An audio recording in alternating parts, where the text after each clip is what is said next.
Bom dia, boa tarde, boa noite. Aqui é o professor Caio. A gente vai começar agora mais uma aula de história e dessa vez o tema é Antiguidade Oriental. Vamos começar a conversar aqui sobre as civilizações do Antigo Oriente. Primeiro, antes da gente de fato entrar nessas civilizações, é sempre conveniente a gente ter uma palavrinha introdutória primeiro para falar sobre o contexto em que isso está acontecendo, tá? A gente acabou de sair ali da chamada pré-história, né, do que a gente convencionou chamar de pré-história. Os povos pré-históricos eles foram se tornando sedentários, né, foram ocupando alguns territórios em caráter permanente, foram desenvolvendo a agricultura. Isso vai levando a uma divisão social do trabalho cada vez mais complexa. Vão surgindo nessas civilizações novas funções, novas profissões. Eles vão descobrindo novos tipos de produtos, de mercadorias que eles podem criar, que eles podem fabricar. E aí vai havendo uma especialização desses indivíduos na produção, na confecção desses produtos e mercadorias. Tá? Isso aí vai acontecer aonde? Qual é o lugar em que esse avanço vai tomar lugar primeiro? Tá? A gente está falando do Nordeste da África, do Oriente Médio e da Ásia. Tá? Na Ásia, eu estou me referindo especificamente ali ao subcontinente indiano, que a gente chama de Índia, né? Em torno dos rios Ganges e Indo. Na China, eu estou falando de uma área, né, de um vale em torno do chamado Rio Amarelo. No Nordeste da África, né, no que a gente chama de Egito, é em torno do Rio Nilo. E no Oriente Médio, atualmente o que a gente chama de Iraque, o que a gente chama ali de Palestina. A gente está falando de áreas em torno dos rios Tigre e Eufrates ou do Rio Jordão, por exemplo. Tá? Então, dessas regiões que a gente está falando. O que há em comum entre todas essas regiões? A presença de rios. Tá? Água é um bem, é um recurso escasso e de fundamental importância. A gente viveu aqui na cidade do Rio de Janeiro, no começo do ano de 2020, uma crise de abastecimento de água. A água não estava chegando nas nossas residências com a qualidade esperada, desejada. E muita gente ficou desesperada. As pessoas fizeram uma corrida aos mercados, comprando água mineral até não poder mais. Em vários lugares a água mineral se esgotou, o preço foi nas alturas. Isso só dá para a gente a dimensão de como é fundamental, de como é muito importante o abastecimento de água potável. Tá? Uma coisa que a gente está tão habituado e acha que é tão garantido que a gente chega na nossa casa, abre uma torneira e sai água ali, jorra água abundantemente, de maneira quase que ilimitada em relação às nossas necessidades, e a gente acaba não dando valor e desperdiça muito. Justamente então para a gente ter essa noção de que a água é um bem escasso, é um bem finito, água potável. Né? É um bem escasso, é um bem finito, limitado, precioso, né? E aí essas civilizações todas elas só vão conseguir se desenvolver porque elas vão ter acesso a esse recurso. Né? A gente passa a ter sociedades altamente complexas e organizadas justamente porque elas conseguiram resolver esse primeiro limitador, esse primeiro gargalo, que era o acesso à água potável em grande quantidade. Grande quantidade não só para o consumo humano imediato, você pegar um copo d'água e beber, mas para você, por exemplo, poder cozinhar, mas, por exemplo, para você também poder lavar roupas, mas, por exemplo, também para você poder alimentar o gado, né? E aí isso vai possibilitar o desenvolvimento da pecuária, para você poder, por exemplo, também irrigar a sua plantação. Tá? Então, e aí com isso você produz uma quantidade cada vez maior, crescente de alimento. Então, por esses motivos, é que essas sociedades, essas civilizações que vão se desenvolver à margem desses rios aí, vão ser chamadas, vão passar a ser conhecidas como civilizações fluviais ou civilizações hidráulicas ou civilizações de regadio. Regadio aqui tem a ver com a noção de rega, né, de regar as plantas, de irrigação. Tá? Hidráulicas dá essa ideia de que eles usavam a força da água para o desenvolvimento dessas sociedades, não só o abastecimento, o consumo, mas também, por exemplo, como meio de transporte, né? Nessas regiões todas, os rios vão ser excelentes meios de transporte, são meios de transporte baratos, eficientes. Até hoje, o transporte hidroviário é um dos mais eficientes e baratos, excelente relação custo-benefício, né? Então, nesses momentos aqui também, esses povos vão usar esses recursos hidráulicos, né, para, enfim, alavancar o seu potencial de produção, de transporte, logística, enfim. Tá? Ou civilizações fluviais, aí é uma ideia um pouco mais simples, né, de que ficava perto do rio, ponto final. Né? As expressões civilização de regadio ou civilização hidráulica, né, dão essa impressão, dão essa dimensão real da importância e da utilização desses rios. Não era um mero acaso, um mero acidente estar perto do rio, era intencional, era proposital. Beleza? E aí, o que essas civilizações, essas sociedades todas vão ter em comum? Em termos políticos, elas desenvolvem o Estado. Tá? O que é o Estado? O Estado é uma organização jurídico-política, tá? É uma organização jurídico-política dotada obrigatoriamente de três elementos, de três características. Isso aí é a forma como a gente caracteriza o Estado. O Estado, para ser Estado, ele tem que abranger uma população dentro de um território, e esse Estado ele tem que ser dotado de soberania. Tá? População e território, conceitos aí da geografia que vocês já estão cansados de conhecer, de saber. Acho que nem precisamos entrar aqui o que é uma população, o que é um território, tá? Mas a noção de soberania, essa sim, eu gostaria de trabalhar rapidamente aqui, em 2 minutinhos, explicar para você conceituar o que é soberania. A expressão soberania, ela deriva da expressão soberano, né? Os reis eram os soberanos, então a soberania era o poder do rei.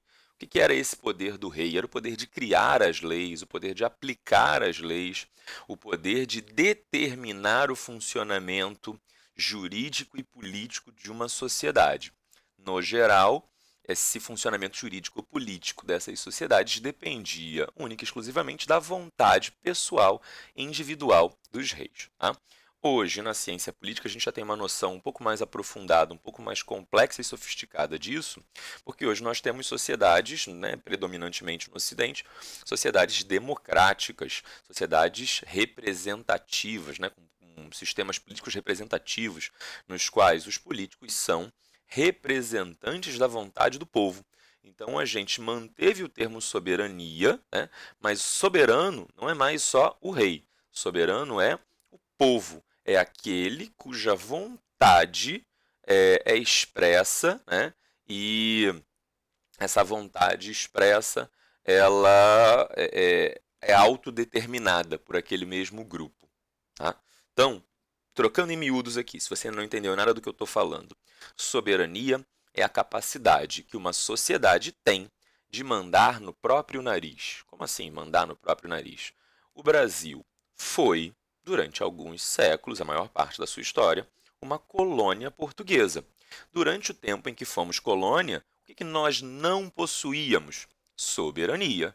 Tínhamos território? Tínhamos território. Tínhamos população? Tínhamos população. Então o Brasil já era um Estado na época em que éramos uma colônia portuguesa? Não, porque não éramos dotados de soberania. As leis, as regras, o modo de funcionamento da sociedade brasileira no período colonial, ele não era determinado pelos próprios brasileiros, a princípio, porque nem havia essa noção de brasileiros, mas isso é tema para uma outra aula. Mas, a princípio, quem determinava o modo de funcionamento do Brasil no período colonial eram os portugueses, ou seja, era uma vontade, era um comando externo que vinha de fora. Tá? Por isso que a gente fala que não havia soberania, então o Brasil não era um Estado, por isso a gente não era independente. Tranquilo? Então, é um pouquinho abstrata a noção de Estado, mas com o tempo você se acostuma com ela. Tá? Em termos econômicos, o que tem em comum entre essas sociedades todas aí, hidráulicas ou de regadio ou fluviais, é que elas praticam agricultura em larga escala. Isso produz um excedente, um excesso, uma quantidade enorme de alimentos que estão além da necessidade dos agricultores. O agricultor ele planta, produz tanto alimento que ele não vai conseguir consumir, aquele alimento vai perecer e ele não vai conseguir consumir. Então, o que esse agricultor faz? Ele troca com outros membros da sociedade esses excedentes que ele produziu, tá? Com outras pessoas que não produziram alimento. Essas outras pessoas que não produziram alimento dentro daquela sociedade, elas vão ter que produzir alguma outra coisa que seja do interesse, que motive esse agricultor a querer dar uma parte da sua produção para receber algo em troca. Então, vai ter gente, por exemplo, que vai fabricar sapato, vasos de cerâmica, tijolos, móveis de madeira, peças de vestuário, e vão trocar esses bens todos com os agricultores. Eles vão produzir, cada um conforme sua habilidade, né? Por isso a gente vai falar também que vai ter, a gente já está aqui no terceiro tópico azulzinho, uma maior divisão das tarefas. Por quê? Esses indivíduos eles começam a produzir coisas que são úteis, tá, no cotidiano, que são desejáveis, que os agricultores estão dispostos a pagar por elas, e cada um produz conforme suas habilidades, seu domínio técnico, aquilo que consegue, gosta e quer fazer, enfim.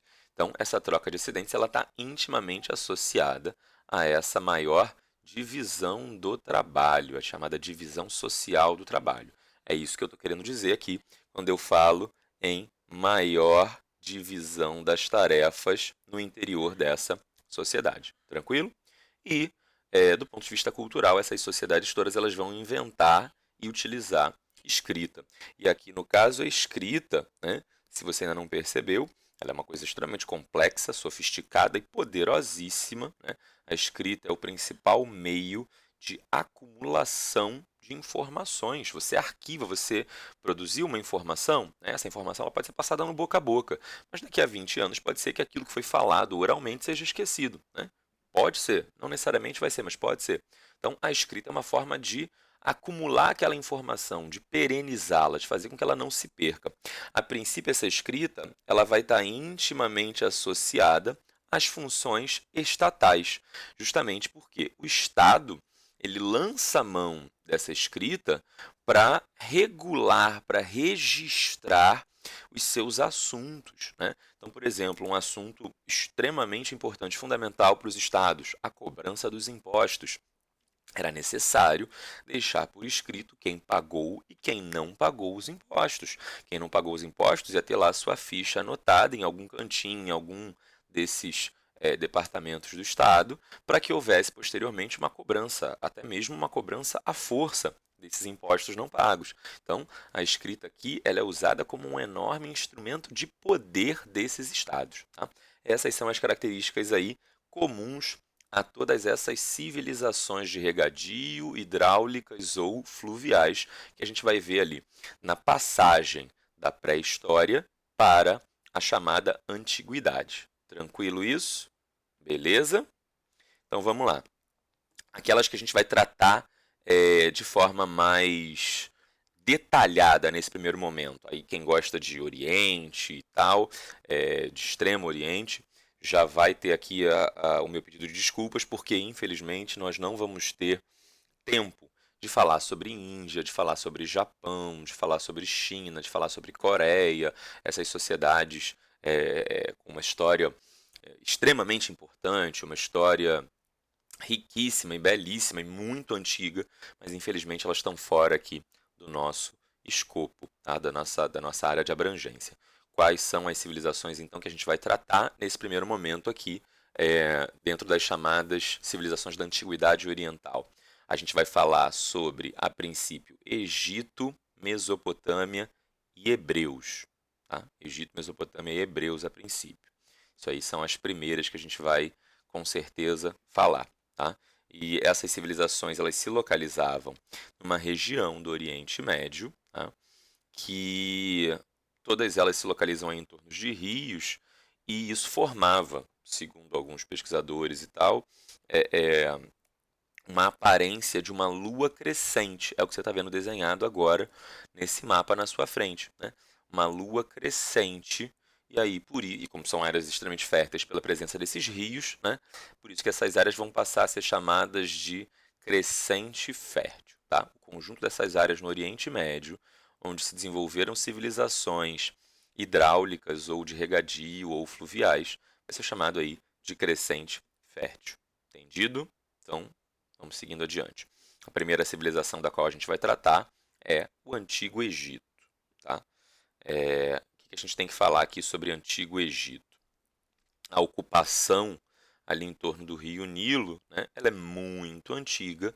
Em torno do ano 4000 a.C., a gente já começa a ter algumas comunidades que praticam pecuária, que praticam agricultura, que são sedentárias, que se fixam ali em caráter permanente, tá?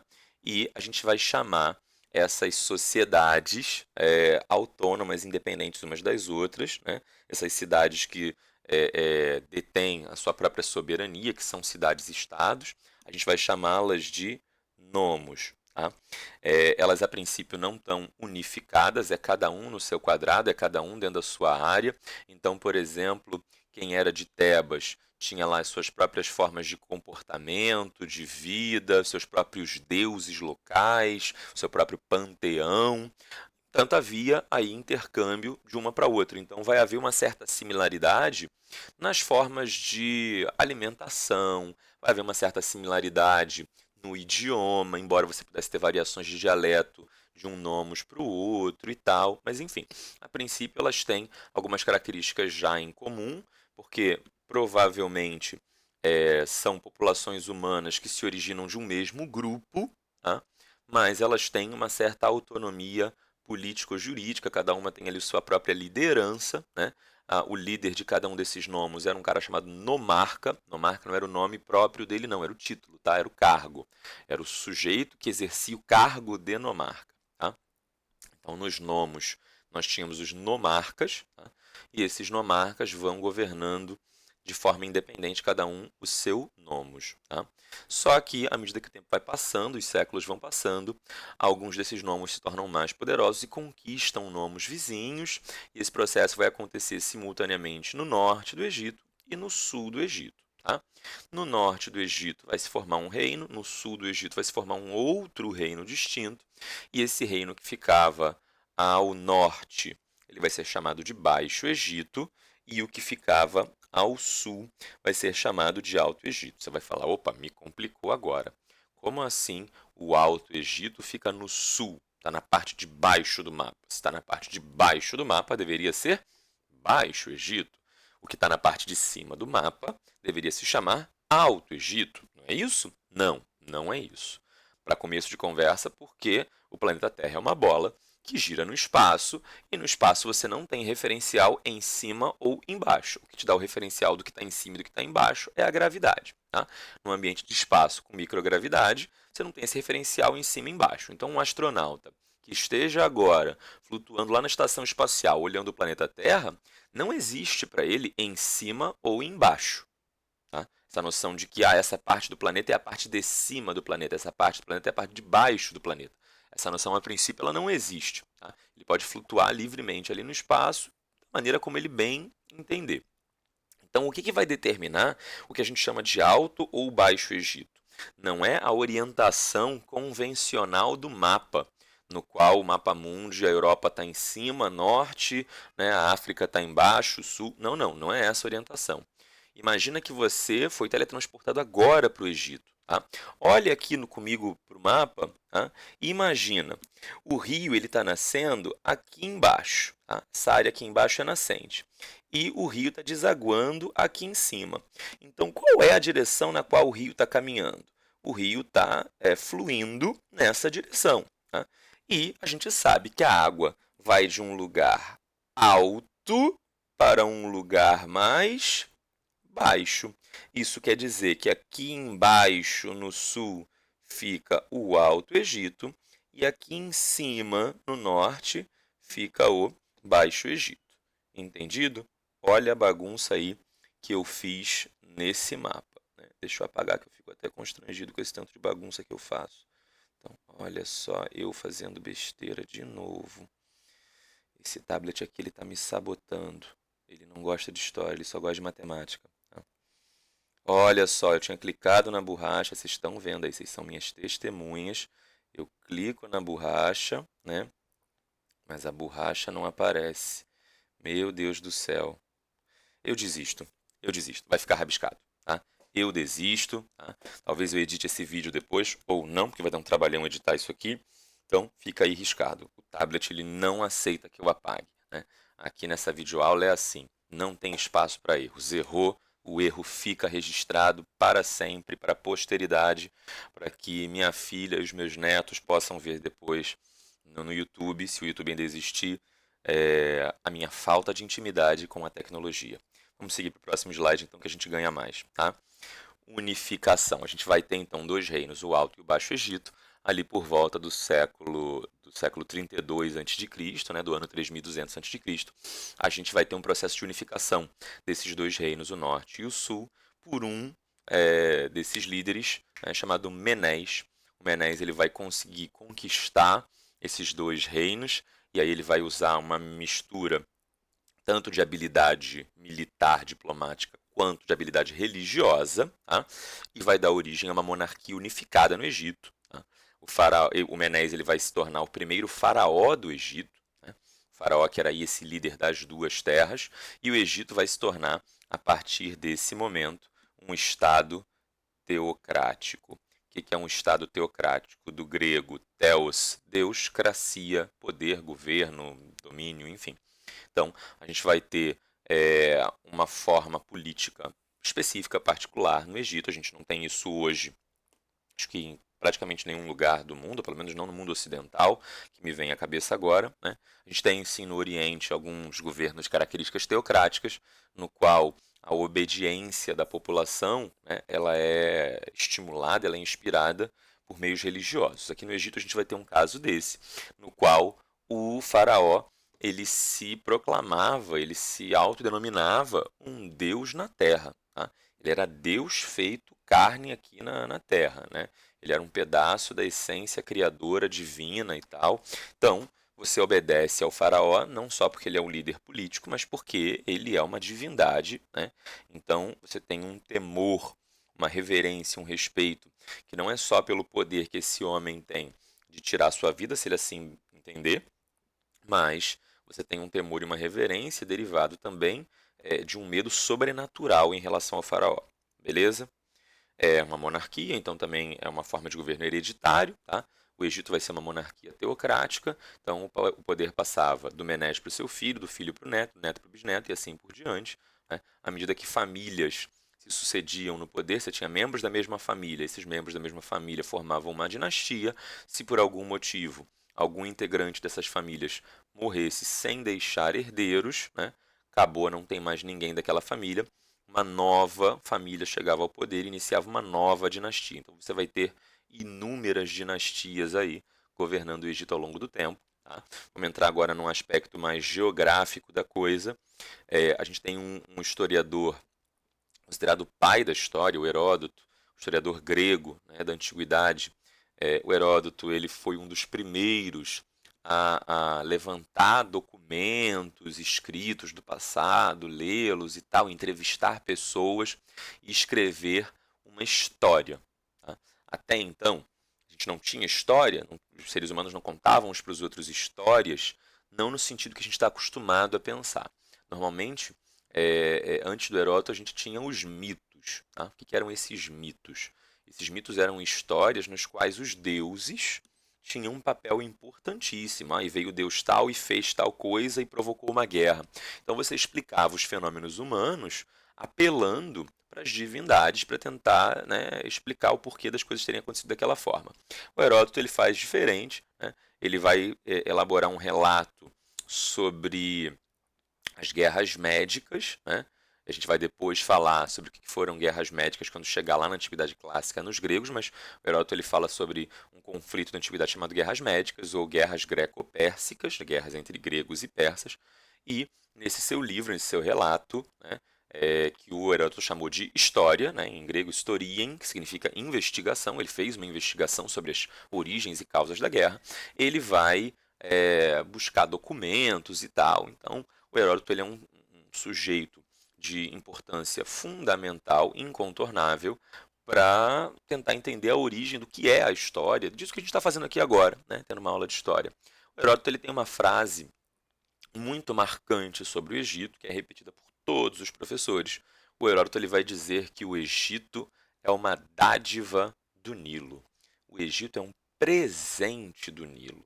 Como assim? Sem rio Nilo não haveria sociedade egípcia. Isso, né, corrobora, isso confirma aquilo que a gente estava falando lá no começo sobre as civilizações fluviais, hidráulicas ou de regadio. E aí, como é que funciona isso? O Nilo tinha uma nascente lá no sul, né? Na verdade, duas nascentes, você tem dois rios Nilos que se juntam, né? E aí eles formam um rio enorme, e esse rio, né, ele, durante uma época do ano, ele enche. Tá?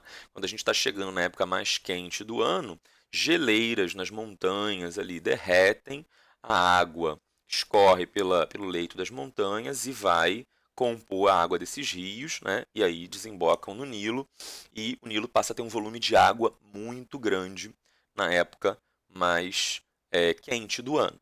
Tá? Época mais quente do ano, a gente está falando do hemisfério norte. Do hemisfério norte, né, a época mais quente do ano é ali o meio do ano. Aqui no hemisfério sul, no Brasil, né, no meio do ano, a gente está falando de inverno. Lá no hemisfério norte, isso é verão. Então, durante o verão, o nível das águas se eleva, a correnteza no Nilo se torna mais forte e a força dessas águas ela vai revolver, ela vai mexer, ela vai bagunçar o fundo do rio, onde tem matéria orgânica morta, peixes mortos, animais mortos, plantas mortas, né? Enfim, essa matéria orgânica toda, que para você parece muito nojenta, ela é para as plantas, para os vegetais, extremamente nutritiva. Ela é um adubo assim de excelente qualidade que a gente vai chamar, vamos ver se agora a canetinha funciona, que a gente vai chamar de humus. Tá? Esse humus é um adubo natural, esse humus é um adubo natural que está ali no leito do que está no fundo do rio e a correnteza do rio Nilo, as águas poderosas do rio Nilo revolvem, balançam, remexem esse humus e à medida que o nível da água se eleva, esse humus todo ele está espalhado pela água e ele vai até as margens do rio, né? Já que o nível da água aumentou e o rio Nilo ele ocupou as margens com água e aí vai o humus para ali. Quando, na época mais fria do ano, né, fevereiro e março aí no desenho na sua frente, nessa época mais fria do ano, lá no hemisfério norte, o nível das águas diminui, né, essa área à margem do rio Nilo, essas áreas às margens do rio Nilo, né, elas estão cheias desse humus que na época quente ficou ali depositado. Então era a época perfeita para plantar, né, e depois colher, e graças a isso, graças a essa dinâmica permanente, constante, as águas do Nilo se elevam e depois, numa parte do ano, e depois numa outra parte do ano elas diminuem, e isso dava uma renovada fertilização a essas terras à margem do rio. Tá? Então, as regulares cheias do Nilo, tá? Constantes não, as regulares cheias do Nilo, elas estavam de tempos em tempos renovando a fertilidade, e isso era uma condição de possibilidade para que a agricultura fosse praticada ali de forma muito eficiente, e o Egito ele era uma espécie de celeiro da antiguidade, né? O Egito ele produzia tanto alimento que ele abastecia uma região enorme ali no entorno do mar Mediterrâneo. Tá? Várias sociedades em torno banhadas pelo mar Mediterrâneo vão consumir alimento egípcio. Né? Isso era uma forma também que o Egito encontrou de conseguir recursos e com esses recursos comprar aquilo que lhes faltava. Não tem floresta no Egito.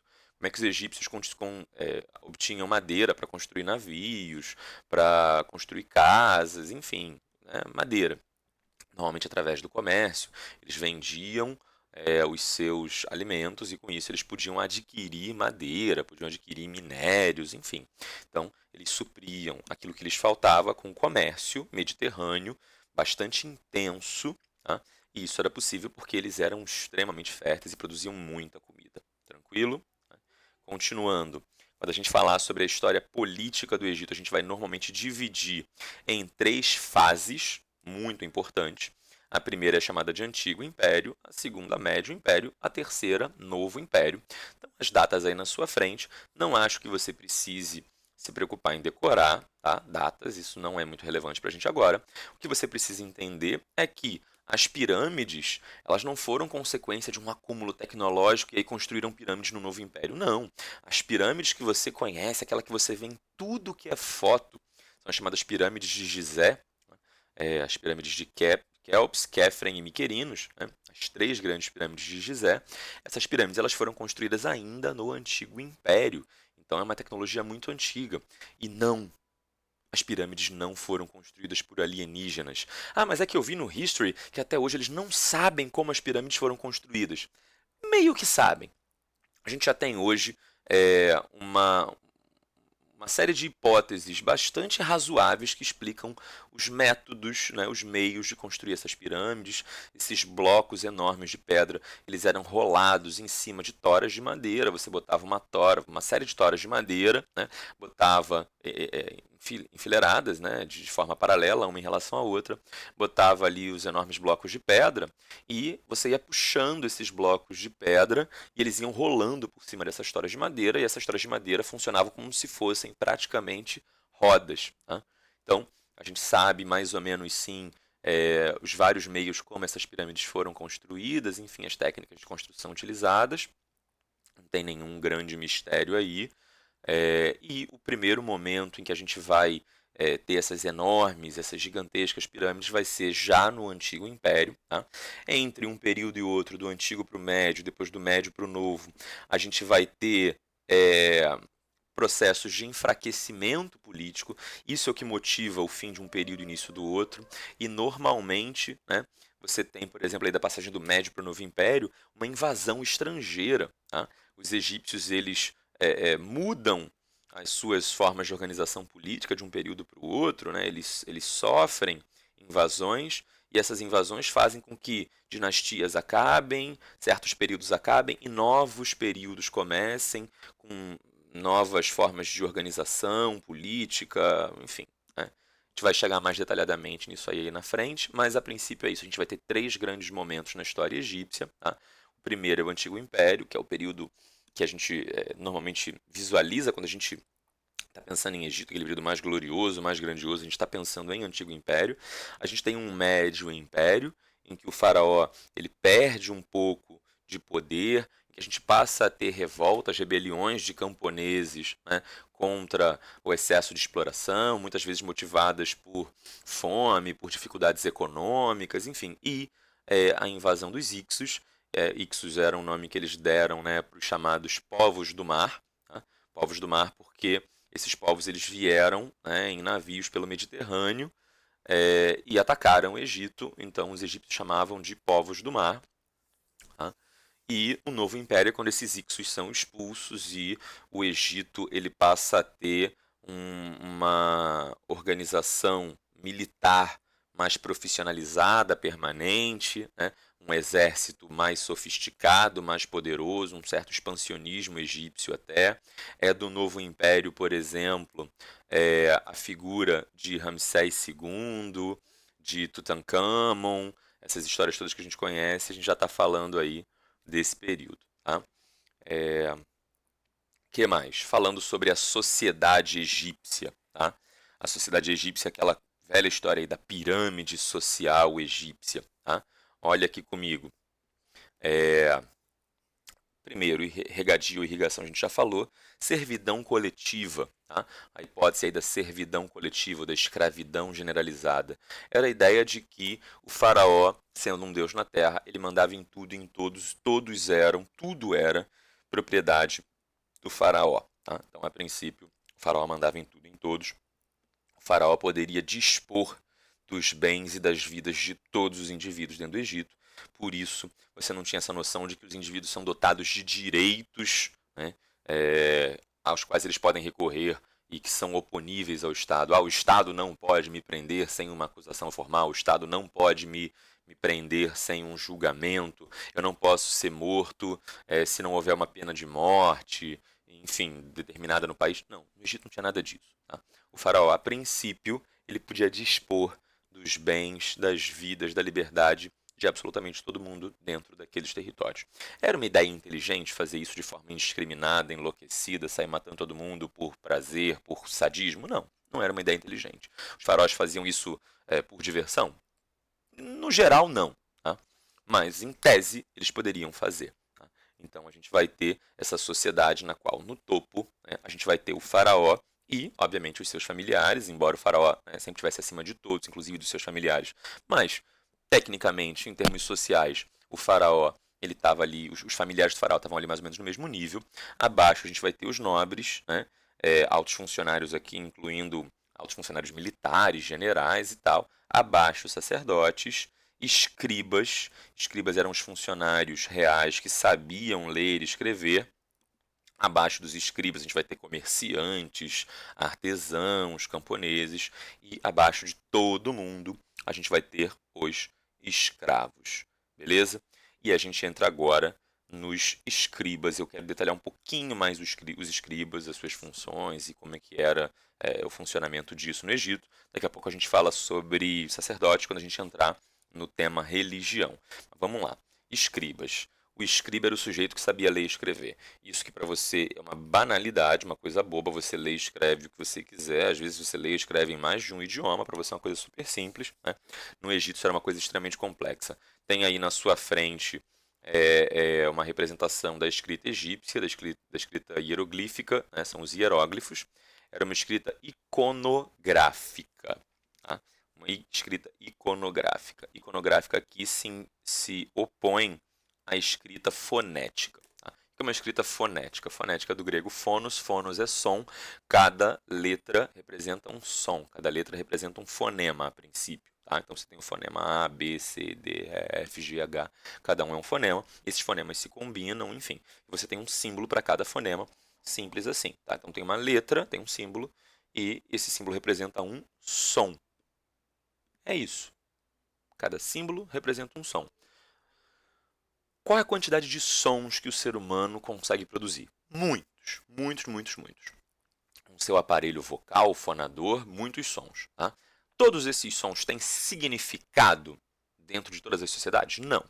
Os sons que possuem significados são mais delimitados. A gente, aqui na língua portuguesa, a gente vai ter 26 letras no alfabeto, portanto, 26 símbolos, 26 sons compreensíveis, tá? Que uma outra pessoa consegue compreender. Então, com meras 26 letras, você consegue combiná-las de formas diversificadas e produzir todas as palavras da língua portuguesa. Na escrita egípcia não era assim. Tá? Você tem aqui uma escrita iconográfica. Iconos significa imagem, grafia, né? Escrever. Então, você vai ter na escrita egípcia hieroglífica que cada símbolo grafado, cada símbolo escrito, né? Ele representa uma ideia completa, total em si mesma. Tá? Então, se você quer falar sobre boi, você tem um desenho para o boi. Você quer falar do falcão, você tem um desenho para o falcão. Você quer falar dos juncos que produzem o papiro, você tem o símbolo dos juncos aqui na imagem na tua frente. Enfim, então você tem cada símbolo, né, representando uma ideia. Se você quiser falar de 10 mil ideias diferentes, 10 mil palavras diferentes, você tem que ter 10 mil símbolos diferentes. Tecnicamente, eles podiam combinar esses símbolos, né? E aí você não tinha um símbolo isolado, esses símbolos eles eram contextuais, então você podia ter um mesmo símbolo tendo significados diversos conforme o contexto, mas a princípio continua sendo uma escrita extremamente complexa. Por isso era uma escrita restrita às elites. Quem possuía o domínio de produzir, codificar e decodificar, de ler essa escrita, acabava tendo uma importância enorme nessa sociedade. Como eu falei para você lá atrás, o Estado precisava da escrita para controlar o pagamento dos impostos, os estoques de cereais nos celeiros do faraó, tudo isso. Então, quem conseguia manter isso tudo registrado, codificar e depois ler, decodificar, tinha uma importância enorme dentro dessa sociedade. Beleza? Com o passar do tempo, a gente passa a ter surgimento de novas formas de escrita, né, decorrentes, derivadas dessa primeira, que era super complexa.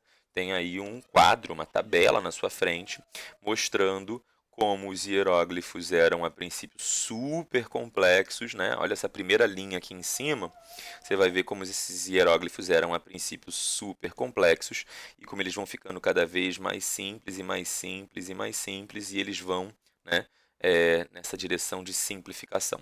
Então, com o passar do tempo aqui embaixo, né, o tempo vai passando, esses primeiros símbolos super complexos eles vão sendo simplificados, porque o ser humano ele é meio que preguiçoso mesmo, né? A gente sabe disso.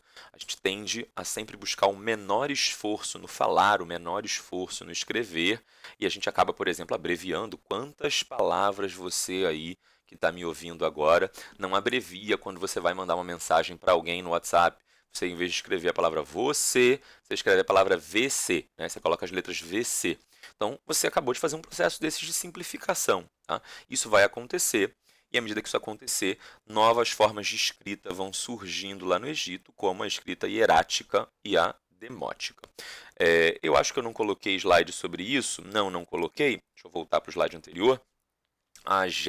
Eu vou dar uma palavrinha com vocês sobre como é que foi o processo de decodificação dessas línguas egípcias para as línguas ocidentais, tá? Então, como é que a gente descobriu o que significam esses símbolozinhos, esses desenhinhos que os egípcios faziam, tá?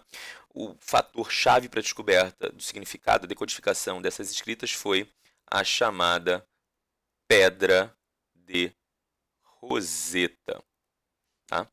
Foi uma falha minha aí, eu poderia ter colocado um slide com a imagem. Enfim, se você der um Google agora, vai no Google Imagens e joga lá Pedra de Roseta, você vai ver do que eu estou falando, tá? O que era Pedra de Roseta? Deixa eu contar uma coisa que é spoiler sobre o Egito. O Egito ele vai ser dominado, à medida que a antiguidade vai passando, por vários povos estrangeiros. Não só os Ixos, que invadiram e foram expulsos. Depois os assírios vão invadir o Egito, os persas vão invadir, os gregos vão invadir e vão manter um domínio prolongado sobre o Egito. E, por último, os romanos também vão invadir o Egito. Durante o período grego, tá? Durante o período helênico de domínio sobre o Egito, a gente vai ter o uso dos hieróglifos e o uso dessas outras escritas, hierática, demótica, mas também vamos ter o uso de grego no Egito. Tá? Como é que a gente descobriu o significado dos hieróglifos? Encontraram, e daqui a pouco eu te digo quem encontrou, encontraram no Egito uma pedra enorme, uma pedra grande, uma pedra preta, se não me engano, granito, tá? Negra, e esculpido nessa pedra, né, um texto em 3 línguas, tá? Em língua hieroglífica, em língua demótica, se não me engano, e em grego. Tá? Você tem o mesmo texto escrito em 3 idiomas. Quem achou essa pedra foi um arqueólogo, um pensador e cientista francês chamado Champollion. Tá? Não é Chapolin, é Champollion. O Champollion ele fazia parte da comitiva de Napoleão Bonaparte. Sim, teve um momento em que o Napoleão Bonaparte ele invadiu o Egito, né, um pouquinho antes ali de assumir o poder como cônsul após a Revolução Francesa e tal. O Napoleão ele invade o Egito e leva, né, sábios pesquisadores com ele, além do exército e tal, e dentre eles, esses indivíduos que acompanham Napoleão Bonaparte, está o Champollion, e ele fazendo uma escavação lá no Egito, ele encontra essa pedra, ele fala o seguinte: eu sei traduzir, ler, entender língua hieroglífica? Não. Demótica? Não. Eu sei grego? Sei. Eu sei grego. Grego é uma língua que ainda existia e existe hoje, embora o grego moderno seja diferente do grego antigo, mas, enfim, meio que dá para você entender de um para o outro. Então, o Champollion pensou, existem 2 línguas aqui, duas linguagens escritas que estão extintas, e uma terceira que ainda existe, e é o mesmo texto. Aí ficou fácil para o Champollion traduzir. Pega qual é a palavra que aparece mais vezes no texto em grego, é a palavra, sei lá, faraó. Agora procura nos outros 2 textos, em hieróglifo e demótico, qual é o símbolo que se repete mais vezes? Provavelmente a palavra que se repete mais vezes em grego é a palavra que mais se repete em hieroglífico, tá? Lá nos sinais hieroglíficos. Então, se for, por exemplo, a palavra faraó, que se repete em grego várias vezes, eu consigo encontrar a palavra faraó lá no texto hieroglífico. E aí dali eu já consigo entender, olha, aqui embaixo fala faraó e batalha, né? E aqui em cima fala faraó, e aí do lado tem um outro termo que deve significar batalha, né? E aí com isso você vai conseguindo decodificar o que está escrito ali na Pedra de Roseta. Graças a isso, a língua egípcia começou a ser decodificada e hoje a gente tem um amplo conhecimento desse idioma, né? Não se sabe falar, pronunciar, o aspecto fonético se perdeu, mas o significado dos textos a gente consegue perfeitamente compreender. Tranquilo? Segue para o próximo slide. A gente entra agora nas 3 grandes pirâmides aí do Antigo Império, as pirâmides de Kelps, Khafre e Miquerinos. O que a gente tem que entender sobre essas pirâmides? Enquanto eu falo, deixo você aí olhando essa imagem bonitinha e tal, esquemática. As pirâmides, elas eram túmulos gigantes. E aí você vai me dizer, caramba, esses caras eram realmente muito megalomaníacos, né? Os caras não querem ser enterrados numa cova rasa, no meio das areias do deserto. Não, não querem. Tá? Os faraós, eles queriam manter perenizada, eternizada sua existência sobre a Terra. Os egípcios, eles tinham uma enorme preocupação com a morte. Tá? A morte era uma coisa perturbadora ali para os egípcios. E isso vai explicar toda a cosmologia, a religião, a cultura, o pensamento egípcio. Era essa obsessão com a morte. Tá? Então, os egípcios, eles começam a desenvolver a noção de que os seres humanos, eles são dotados de alma. Tá? Não só os seres humanos, mas enfim, os seres humanos são dotados de alma. E essa alma é uma essência imortal que está dentro do nosso corpo. O nosso corpo, ele até pode morrer, perecer, mas tem algo dentro de nós que permanece, que é a alma. O problema é que essa alma, ela precisa habitar algum lugar. Ela tem que estar dentro de alguma coisa. Essa alma, se ela não tiver um lugar para estar contida ali, ela se perde, evapora. Imagina, por exemplo, uma garrafa d'água na sua frente. Tá?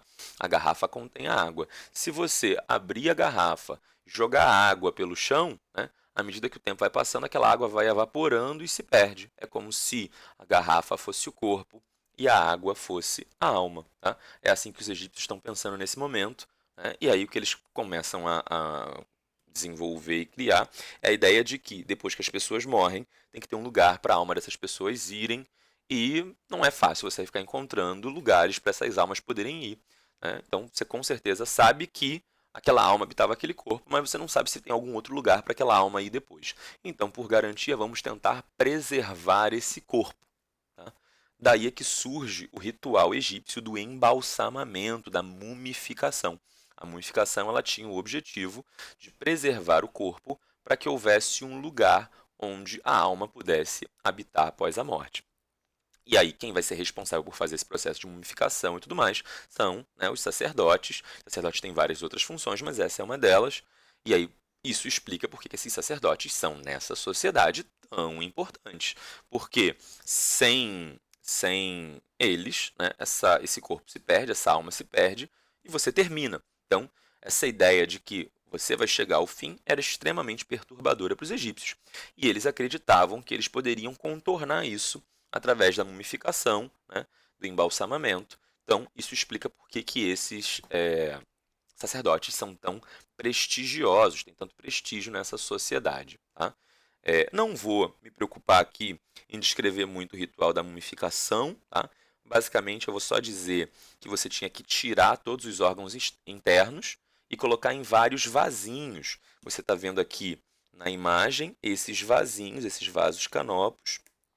Dentro desses vasinhos era colocado os órgãos internos do indivíduo e o corpo, porque esses órgãos eles tinham uma tendência a apodrecer mais rapidamente, era mais difícil embalsamá-los, né, e deixá-los dentro do corpo. Então você tirava os órgãos internos, embalsamava o corpo sem os órgãos, sem as vísceras, e você fazia isso passando como se fosse uma espécie de sal. Né? Enfim, o nome da substância é natrão. Você passava natrão no corpo, né? E aí era como se você estivesse tentando fazer meio que uma carne seca, um bacalhau. Tá? O bacalhau ele dura muito tempo fora da geladeira porque ele é recoberto de sal. E por isso quando você vai cozinhar bacalhau, você tem que tirar o sal primeiro. Né? Porque muito sal ali serve justamente para conservar a carne, os tecidos daquele organismo que já foi vivo por mais tempo. Tá? Fazia-se mais ou menos a mesma coisa com os cadáveres embalsamados, você passava natrão, você passava algumas outras substâncias conservantes e envolvia o corpo em tecido de linho. Tá? E aí colocava dentro de um caixão chamado sarcófago. Tá? Era comum, era costumeiro recobrir esse sarcófago, né, com máscaras mortuárias que lembravam ali a fisionomia da pessoa que estava sendo enterrada. Então, você quando mandava fazer, né, o sujeito quando mandava fazer o seu sarcófago, e normalmente era o sujeito que mandava fazer o próprio sarcófago, né? O faraó ele assumiu o poder, ele já mandava começar a construção da sua pirâmide, normalmente isso levava muitos anos, então essa era a primeira preocupação de um faraó quando chegava ao poder, mandar já construir a sua pirâmide para o futuro, para quando, na eventualidade dele morrer, o túmulo já está pronto, e mandava fazer também um sarcófago e tal, com a sua fisionomia esculpida ali. E aí, na hora que o sujeito de fato falecia, fazia-se a mumificação, preservava-se o corpo e colocava-se dentro do sarcófago. Tá? Então, era muito comum isso. A imagem que abriu aqui esses slides sobre Egito, né, era uma máscara mortuária do Tutancâmon. Por acaso essa máscara ficou preservada. Quando a gente chegar lá em Tutancâmon, né, a gente vai falar rapidinho dele. Eu explico por que essa máscara ficou preservada. No geral, as outras pirâmides, outros túmulos no Egito, eles foram quase todos saqueados, roubados, enfim. Então, no geral, essas múmias foram destruídas. Tá? Bom, eu não ia falar não, mas vou falar. É meio nojento. Tá? Houve uma época em que múmia triturada era considerada remédio. Tá? Ali no final da Idade Média, início da Idade Moderna, começa a surgir um tráfico de múmias do Egito para a Europa, porque muitos europeus consideravam que pegar o cadáver lá da múmia e tal, incinerar, triturar e sei lá o que, e consumir o pó, era um elixir, era um remédio. Então você vai ter muita, muita, muita múmia que vai ser destruída nesse momento. A gente ainda tem algumas preservadas no mundo hoje, mas não são nem uma fração das que estariam preservadas se esse costume muito antigo lá da Idade Média, Idade Moderna, não tivesse acontecido de consumir múmias. Tá? Terminei Egito? Não. Tá? Terminei Antiguidade Oriental? Também não. Egito está quase acabando, e aí na próxima aula a gente termina Egito, tá? Fala sobre Akhenaton, fala sobre Tutankhamon, enfim, fala sobre as invasões que o Egito sofreu ali no final da sua história. Termino o Egito e já entro em Mesopotâmia. Vou tentar ser mais breve em Mesopotâmia, tá? Para a gente ganhar um pouquinho de tempo. Bom, por hoje é só. Se ficou dúvida, manda as dúvidas, tá? Você assistiu e reassistiu o vídeo e teve alguma coisa que você não conseguiu entender, então pode mandar a sua dúvida, escreve aqui embaixo nos comentários. Se for uma dúvida curta, eu respondo no comentário mesmo. Se for uma coisa mais complexa, eu faço, se for necessário, um outro vídeo explicativo, tá? Gente, por hoje é só. Nos vemos na próxima videoaula. Beijos, abraços, tudo de bom para todos vocês e não esqueçam, lavem sempre as mãos.